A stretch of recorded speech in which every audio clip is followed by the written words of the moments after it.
Today I'm going to show you the best 4-3-3 pro player endgame custom tactics and player instructions on FIFA 21. So these are top 200 tactics. I'm going to get straight into the tactics, then go on to the player instructions. So starting with the defensive style, not waste any time. I do recommend using balance on the defensive style. You can use a press. Obviously every other option is a press apart from drop back. You don't want to use drop back. The best press to use is press after possession loss, but I feel like they still drain too much energy and can easily draw your players out of position if you don't win the ball in time. So I recommend using balanced.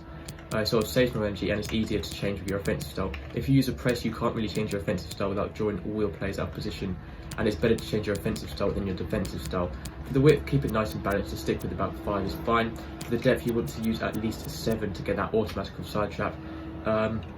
Yeah, that's pretty much it. So 5 and 7 on the defensive. Now onto the offensive style, I do recommend using long ball. What long ball does will push your attackers higher up the pitch and push your players into the opposition box. So your left wing, your right wing and your striker will all be pushed up the pitch, making more runs, making it easier to get through and goal and score goals. For the width, I do recommend using about 7 to really push out the left wing and the right wing. It will only affect these two players by pushing them right up against the touchline, so they're as wide as they can and making more options out wide.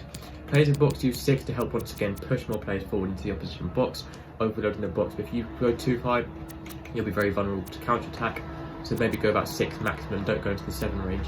Maybe 7 very maximum, but 6 is the best to go with. Corners using about 3 to help get more players in the box once again, and free kicks on 2. So the most important thing is pushing players forward and getting into that opposition box. This actually applies the same with all 4-3-3 variants. I'm going to show you the default one for now, as it makes the most sense to show you. Striker, stay central and getting behind with stay forward. So always at the top of the pitch, making forward runs behind the defenders. For your left wing and right mid, do the exact same with stay forward. The two stay forward on both of these, and the rest just leave completely default. I don't recommend using getting behind. It sort of pushes them too far, sort of forward sometimes and behind the defensive line. It gives you less options for passing options. You only want your striker to be getting them behind. Now for 3 centre mid, so your left centre mid and your right centre mid on every version of the 4-3-3 will be staying here. Just leave them both on cover centre, left centre mid and right centre mid. Don't change anything apart from cover centre. But for the centre mid, so on some versions this will be a cam, some a CDM, and this version is obviously a centre mid as well. Use cover centre on all of them. If it's the CDM, use stay back while attacking. If it's a cam, use get forward, and if it's a centre mid like this, it's sort of your choice, but I do recommend leaving it once again on balanced.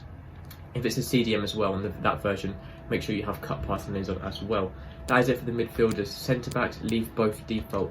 Fullbacks, you want to be using stay back while attacking and leave the rest default. Unless you want your fullbacks to be getting in the game, overlapping the wingers, then use balanced attack and also use overlap. But personally, I prefer to use stay back while attacking, and it's just sort of up to you if you want your fullbacks to be going up the pitch or not. And lastly, for your goalkeeper, use comes crosses so your keeper's coming off his line more to defend corners and crosses, and use sweeper keeper. So he's being more aggressive, challenging the opponent for loose balls and through balls coming into your box.